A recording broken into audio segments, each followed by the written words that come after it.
आइए मैं आपको तीसरा कारण भी बता दूंगा। सती मैया के जाने के बाद क्या हुआ, एक अनावश्यक काल पैदा हुआ जिसका कोई कारण नहीं था। सभी देवी देवताओं के जो कार्य थे सब बंद हो गए, मृत्युता प्राप्त हो गया उन कार्यों को, उनकी जो प्राण थी कार्यों में चले गए, जिस कारण सभी लोग विष्णु भगवान के पास गए। विष्णु भगवान ब्रह्मा जी सभी देवताओं के साथ हिमालय जी के पास गए। हिमालय जी से कहा, हे विष्णु जी, हे विष्णु जी के कुलवंश के ये नारायण कुल के पैदा हुए हैं हिमालय, विष्णु भगवान के ही कुल के हैं हिमालय। इस चीज का आप इस बात का ध्यान रखें, इसका उल्लेख आपको कहीं नहीं मिलेगा। इसका उल्लेख आपको स्कंद महापुराण में ही मिलेगा। यदि आप भागवत करो, चाहे रामायण करो, चाहे शिव की कथा करो, चाहे सनातन धर्म में जो छोटी छोटी पूजा है हमारे घर में जो होती है, चाहे छठ हो, चाहे कजरी तीज हो, चाहे दूज हो, जो भी पूजा होती है छोटी छोटी पूजा, वो सब स्कंद महापुराण में उसकी टोटल व्याख्या की गई है। हमारे बाबा भोलेनाथ के जो प्रथम कार्तिकेय महाराज, उन्हीं की रचित ग्रंथ है, ये 30 खंड में है। अगर आप इसका पूरा अध्ययन कर लें तो आपको पूरे सनातन धर्म की अच्छी व्याख्या मिल जाएगी। आप बड़े अच्छे पंडित कहलाओ। उसमें बताया गया है कि हिमालय जी जो है नारायण के हैं। आज हमारी तबीयत बड़ी खराब है, मेरी थोड़ी सी काम बहुत जबरदस्त मेरे हो गया है, इसके लिए मैं आपसे क्षमा चाहूंगा। विष्णु भगवान जब ब्रह्मा जी देवताओं के साथ हिमालय जी के पास गए तो हिमालय जी ने कहा, हे विष्णु भगवान, आप मेरे यहाँ, मेरा तो भाग्य खुल गया। ये समस्त देवगण जितने महात्मा हमारे घर आए हैं, मैंने कभी इतना दर्शन ही नहीं किया। आज मेरा भाग्य सौभाग्य हो गया।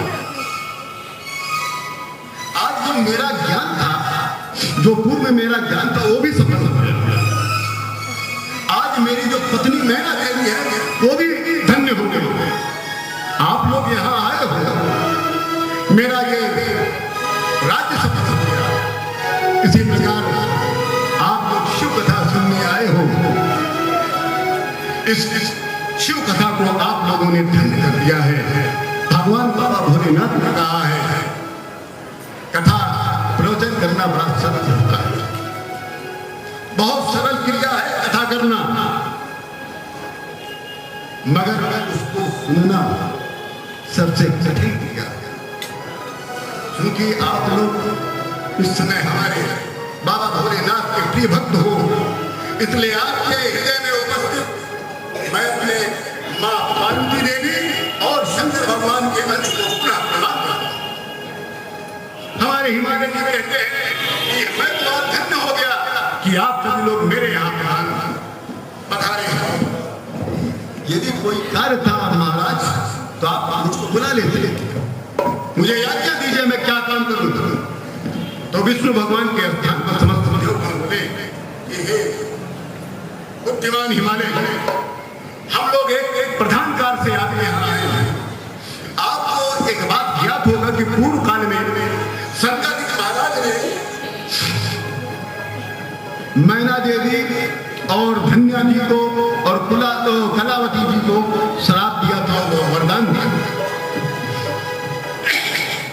दूसरा, माँ जगदम्बा दक्ष की कन्या सती रूप में अवतरित होकर अपने पिता दक्ष शिवद्रोही होने के कारण माँ जगदम्बा सती स्वरूप को त्याग कर परम पद को प्राप्त हो गई है। और शंकरादिक के श्राप और वरदान से सती मैया आपके यहाँ पुत्री के रूप में पुनः अवतार लेने के लिए उत्सुक है। अब यह नहीं कि भगवान ने आपके आपको वरदान दे दिया तो वापस वो वरदान मिल जाएगा, ऐसा नहीं। इस चीज को आप जान लिया। आपको मैं बता भी रहा हूं, यहां कहा है कि संकादिक का वरदान भी सती मैया ने इसीलिए प्राण भी त्याग दिया है। और आपकी पत्नी को इन्होंने वरदान दिया कि आपके यहां भाभी के रूप में अवश्य अवतरित होंगी। हे महाराज, वो समय आ गया है कि सती मैया के दिए गए वरदान को, संकादिक महाराज के दिए गए श्राप और वरदान को आप सत्य कर देते। उसके बाद समस्त देवगण विष्णु भगवान के साथ मां जगदम्बा की शरण में जाते हैं, हाथ जोड़कर मां जगदम्बा को प्रसन्न करते हैं। जगता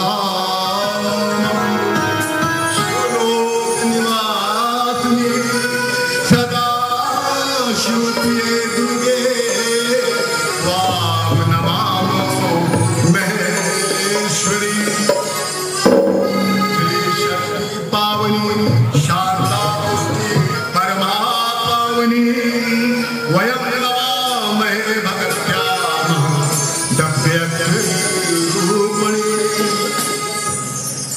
शिवा शोकरा शुद्धा स्थूला सूक्ष्मा परायणाम अंतर्विद्या गो विद्यायाम ताम ताम नमामहे। हे मां, भक्तों को सुख प्रदान करने वाली हे जगदम्बा मां, संसार की स्थिति और पालन करने के लिए हमारे ऊपर प्रसन्न हो। मां जगदम्बा प्रसन्न हो गई।